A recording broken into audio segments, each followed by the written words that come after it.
guys, back doing another video today, and today we're going to be going on a little bit of a road trip here down to from St. Paul down to Rochester, Minnesota. It's about an hour and a half drive, depending on how fast I go.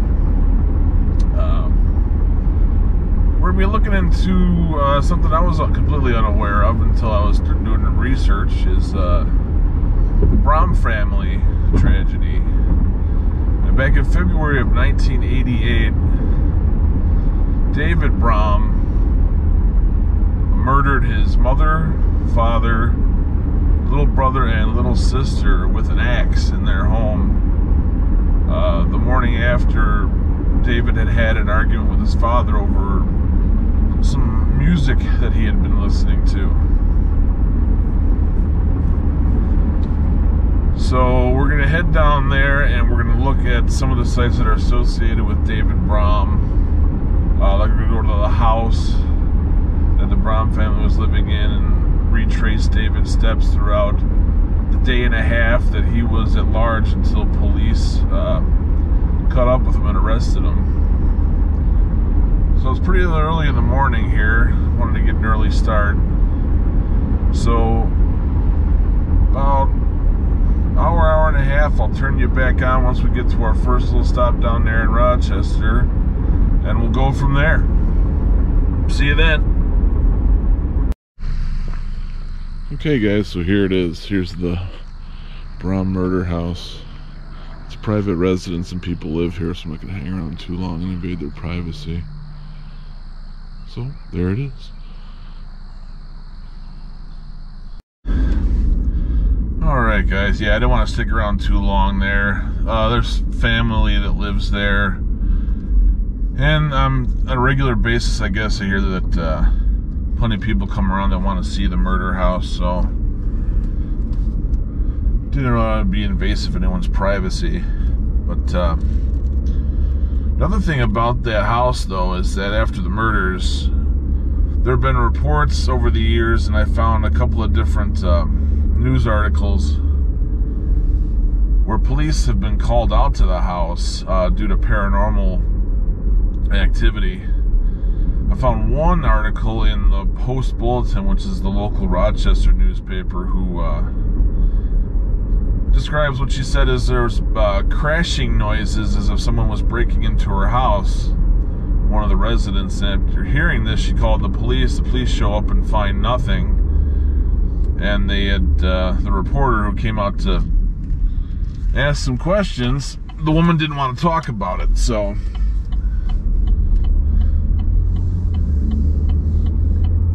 there was one other report that I could find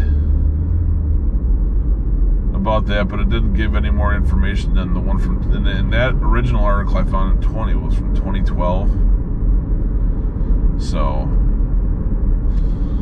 that was the Brom family house. I didn't want to trespass on private property, so especially when they definitely do not want to share if there is anything going on inside the house, any kind of odd activity. So we're gonna head off to the next stop, and I'll see you then. Alright guys, we're at our next stop. This is what used to be the original site of Lourdes High School. As you can probably, I don't know if you can see it right there, the print's still on there on the concrete.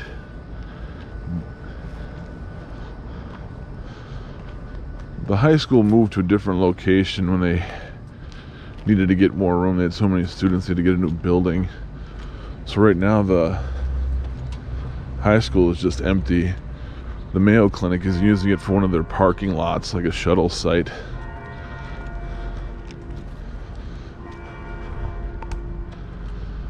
You can definitely tell it was a school for sure. But on Thursday morning, after David murdered his family, he decided to take the van, and he decides he's going to go to school. Now he sees a female friend and convinces her to skip school with him. David winds up confessing to her about the murders, and they drive around for a bit. David returns his friend to school after she asked him to, because she felt nervous being around him after what obviously he just confessed to murdering his family. Now this friend winds up telling classmates about what David had told her, and the rumor mill around school begins. Now David, after dropping her back off at here, spent the rest of his day driving around Rochester and went back to his home briefly.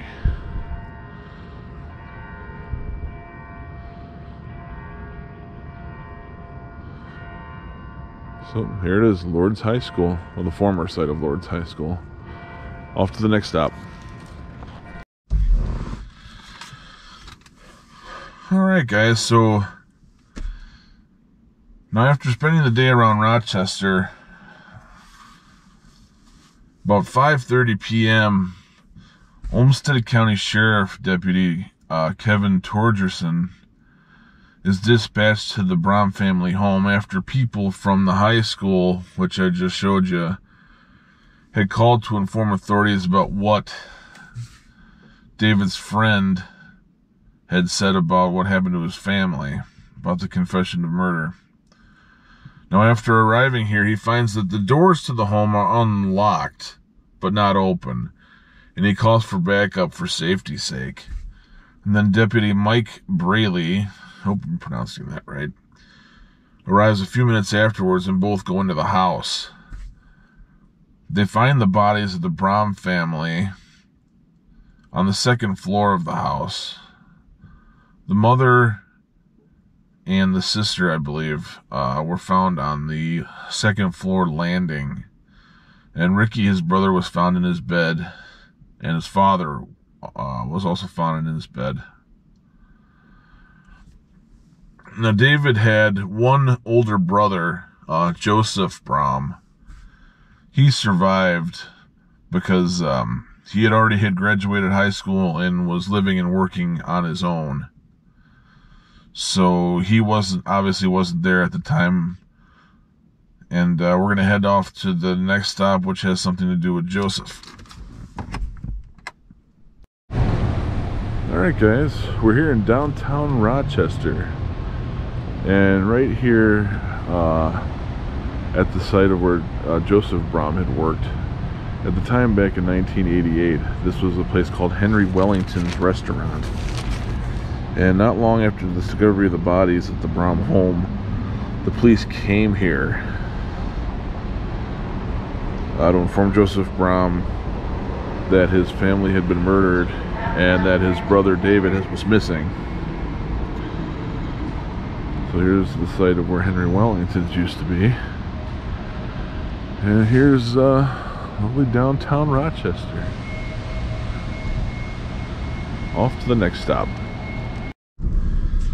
Alright guys, sorry to keep it short and sweet there, but one thing you know about the downtown Rochester area is that the meter maids are just notorious for waiting and then swooping down on people and writing tickets like there's no tomorrow if they see you more than a few minutes sitting there. There's a lot of turnover, I should say, on restaurants and rebranding of hotels in this town.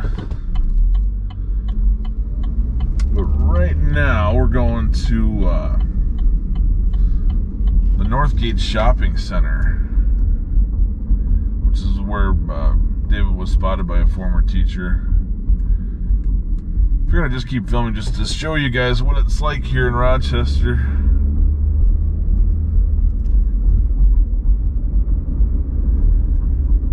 A little bit for the feel of the town.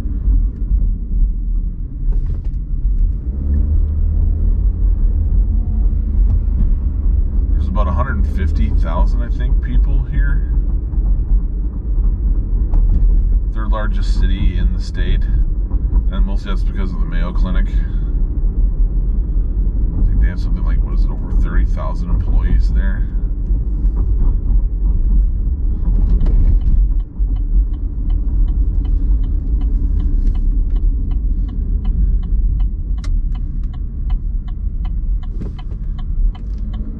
So I want to thank everybody for who've watched the videos and have wound up subscribing to my channel. I was hoping to get a video out a lot sooner than I have been, but you know, life happens. That and trying to find something interesting enough, and then getting the time to come do these little road trips gets a little bit difficult.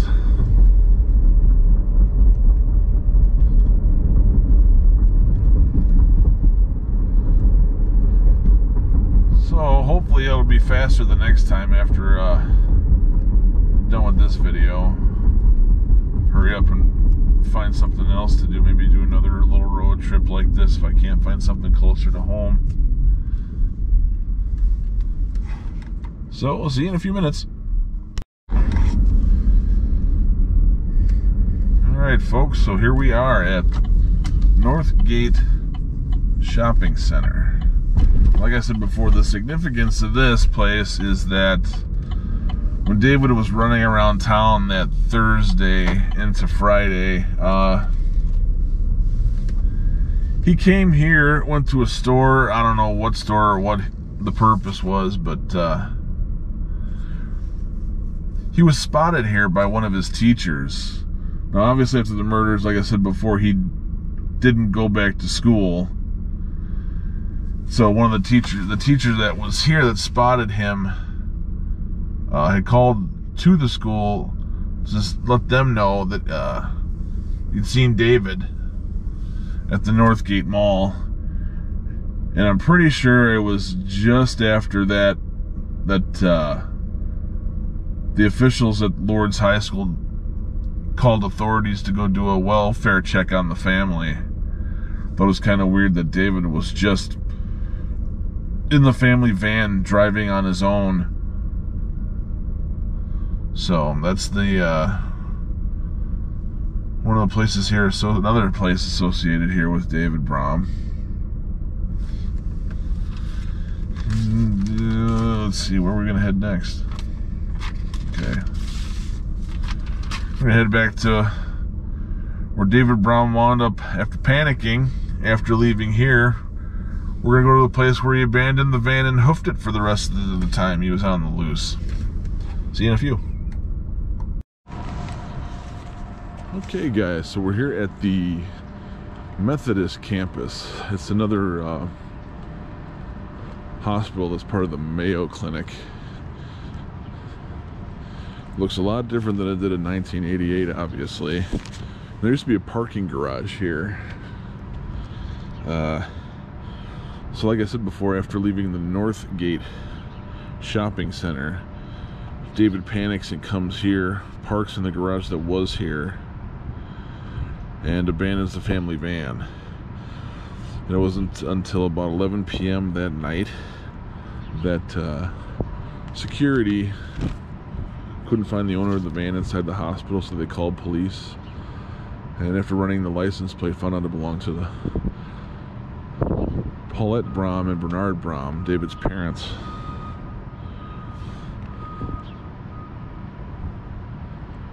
And I believe that's when the real search for David began, because they thought at first that he was might have been kidnapped.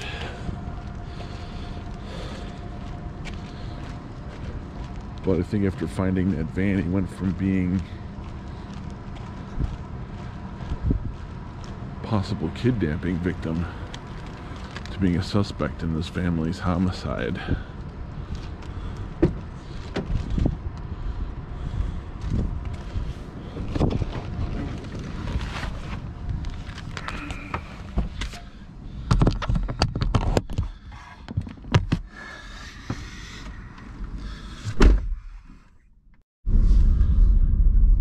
Guys, we're at our second to last stop. This is the Valley High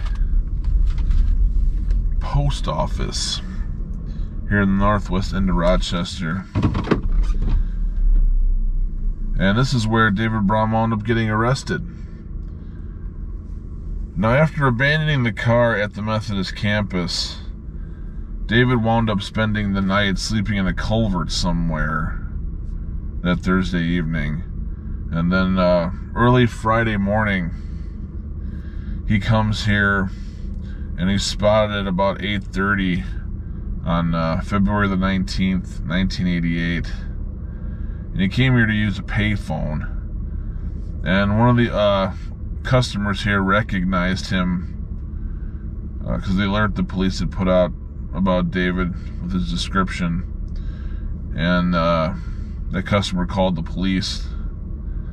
And the police came here. David was still here and arrested him without incident. So that put a stop to David's little small life on the run here in Rochester. And a little bit about his court case and his conviction. Now, David was 16 years old at the time that he killed his family. And originally he was put through the juvenile court system. Now, eventually his case was put in the adult judicial system because of the severity of the crimes he committed. Mental illness was a factor at the trial because of his attorney's claim of insanity at the time of the murders. And David did suffer from some mental illness, as well as some of the members of his, I believe his mother's side of the family. I'm not positive about that, but his grandmother had given an interview years later where she said she had her own struggles with mental illness, so it's something that ran in the family. But it wasn't so much that he couldn't differentiate the difference between right and wrong. But at his trial, a lot of the attention was placed on Minnesota's use of the McNaughton rules in determining legal insanity at the time of a crime. But wound up that on October 16th, 1989, David was convicted of first-degree murder and given 3 consecutive life sentences. And right now, as of 2021, he's imprisoned at the Stillwater Correctional Facility, which is the maximum security prison here in Minnesota. He's never given an interview. He's declined every single one. And the only reason why he gives for committing the murders was that he always said it was just because of the fight he and his dad had over his music, and then he just snapped. That's all he said during his trial, and that's all he's ever said since when people ask him. So that's the end of the David Brom case. But then we're going to head over to our last stop. Is we're going to be going to, what's the name of that cemetery? Calvary Cemetery here in Rochester, where the family is buried. So off we go. Alright guys, it looks like we've reached our last stop, Calvary Cemetery. So, I was told graves on the other side. Alright, I tell you what, I'm going to turn off for a second here until I find the grave site, and then we'll continue from there. See you in a couple of minutes. Alright, so like I said, it reached our last stop at Calvary Cemetery. What's nice about the cemetery is everything is clearly marked, so it's not really that difficult to find anybody that you're looking for. So, right next to this little tree is the final resting place of the Brom family.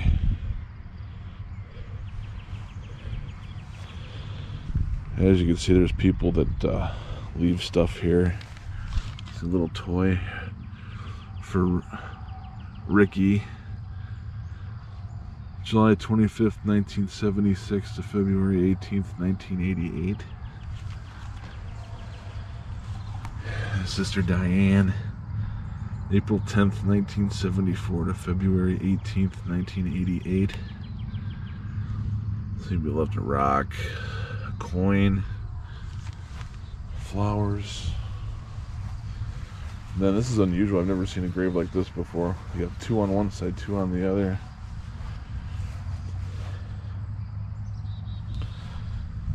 Again, as you can see, some people left a coin. And there's Paulette, David's mother, September 12th, 1946 to February 18th, 1988. And lastly, David's father, Bernard, August 13th, 1946 to February 18th, 1988. It's a very nice headstone.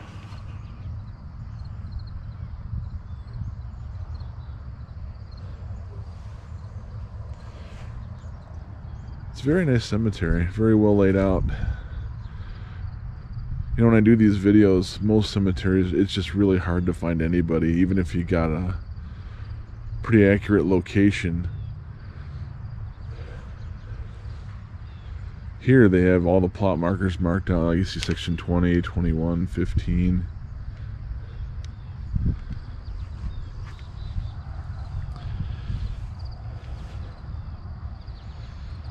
That's really nice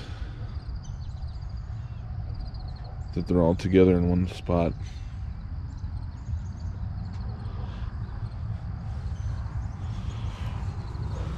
Wonder who left the little toy, little dinosaur for Ricky.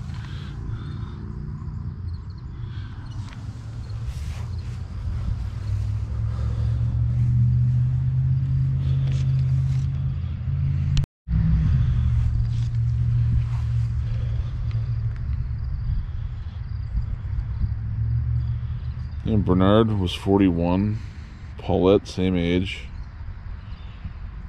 Diane 13, and Ricky 11. Now, one thing, Joseph Brom, the only survivor of the immediate family, actually went on to live a pretty good life. He left Minnesota eventually. How soon after the murders, I have no idea. But he wound up becoming a professor of economics and philosophy, and was a teacher for his adult life. But unfortunately, in 2016, on January 5th, he died of cancer.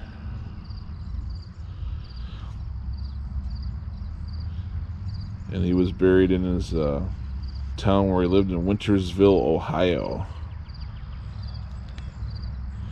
And that is where Joseph's buried. So the only person left in the family, immediate family, is David. It's pretty sad. But that's here from Rochester. And it's here from Cavalry Cemetery. So hopefully the Brom family is at rest. In a much better place. See you guys later. Bye. Okay guys, so that ends our little adventure here in Rochester.